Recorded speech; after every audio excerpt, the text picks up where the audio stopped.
Kidney stone झाला असेल तर तुम्ही या 3 गोष्टी टाळल्या पाहिजेत।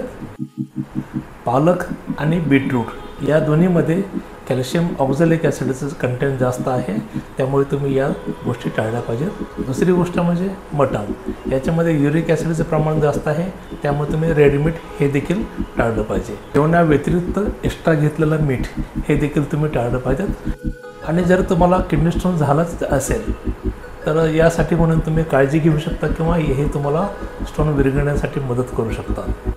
कुलीत ॲपल सिडर व्हिनेगर आणि प्लेन लेमन वॉटर या 3 गोष्टी तुमच्या किडनीतील स्टोनला फ्लश करण्यासाठी तुम्हाला मदत करू शकतील। आणि हे करून देखील जर स्टोन निघत नसेल तर मग तुम्ही त्यासाठी आमचं हे प्रोडक्ट स्टोन डिझॉल्वर नावाचं प्रोडक्ट आहे, ते तुम्ही वापरू शकता।